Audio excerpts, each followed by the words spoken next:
Bingo. Okay. Now, you guys have to think about fur. All of your animals have some type of fur. Some of it is really, really large, like my hedgehog has spikes. Some of you, that fur may be very, very tiny.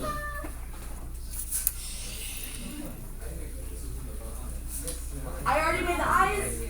I made the nose. Vincent. Yellow people.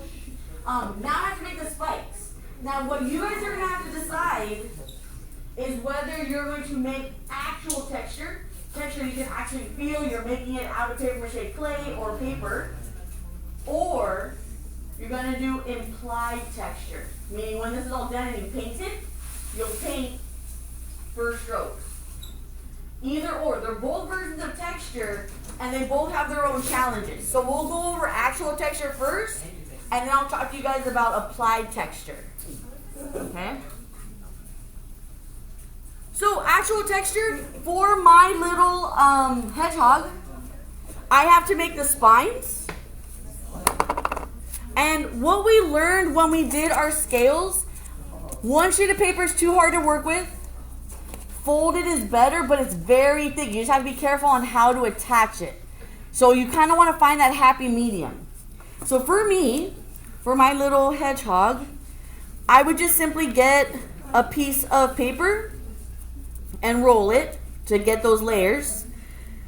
Dip it in the paper mache. And then your favorite, use your whole entire hand. And now I have a spike. When you apply actual texture, you have to go backwards. Just like when we did our scales, we started at the top and then we started going down. Same thing with this actual texture. Violet table.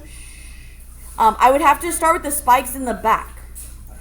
And the reason why is if I started in the front, it's hard to get behind those. So start in the back, work your way forward. Okay, so you have to really think about your animal's fur direction. Now, I'm different. I have actual spikes. You guys might have actual fur. So I was playing around with a couple ideas. So this first one, we made, let me get this stuff out of the way. It's a little bit easier to see. I made this right here. Now what you can notice is it's very soft. This is texture, this looks like fur, this is nice. My worry, because this is the first time we're doing this project in the school. So my worry is that this is fine for now. When you start painting it, it's going to clump. Like once the paint liquid touches it, it's going to get weird. So I did the same idea, but now they're actually paper mache.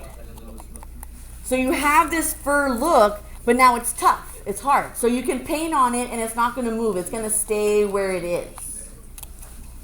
So there's a couple different ways you can do that. Let's say you have an animal that has feathers. It would be a similar idea to the scales. Just decide how prominent you want them to be, or if you want implied texture.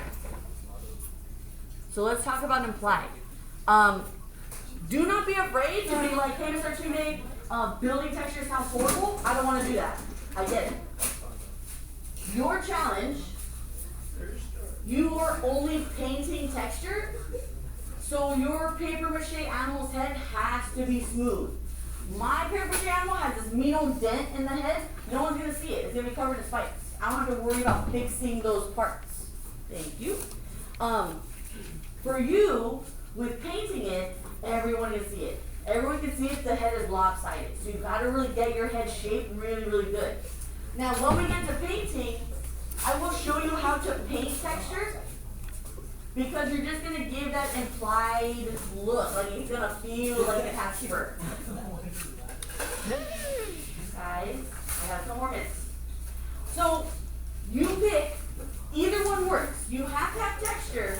Either it's built or you paint it. We'll paint it later. If you're going to paint it later, just be careful. Let me show you mine.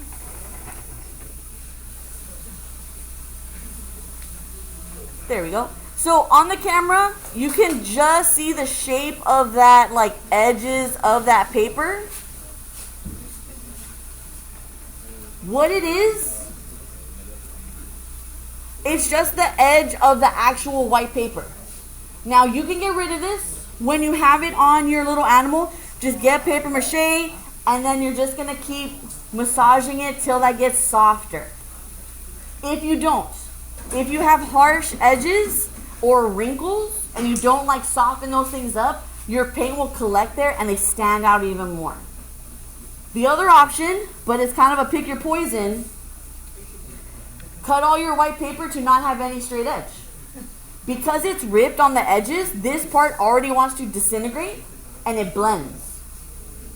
So what I would do if I was not adding actual texture, any part that had a straight line that I can't get rid of, I'll just cut a little bit of rift and just cover that line. Just so it blends a little bit better. But it's up to you. So, either you're going to build texture or you're going to work on implied texture later on. But really, if you're going to do implied, figure that out now because you have to shape your animal's head really, really well. Okay? Okay, you guys are working. Keep going.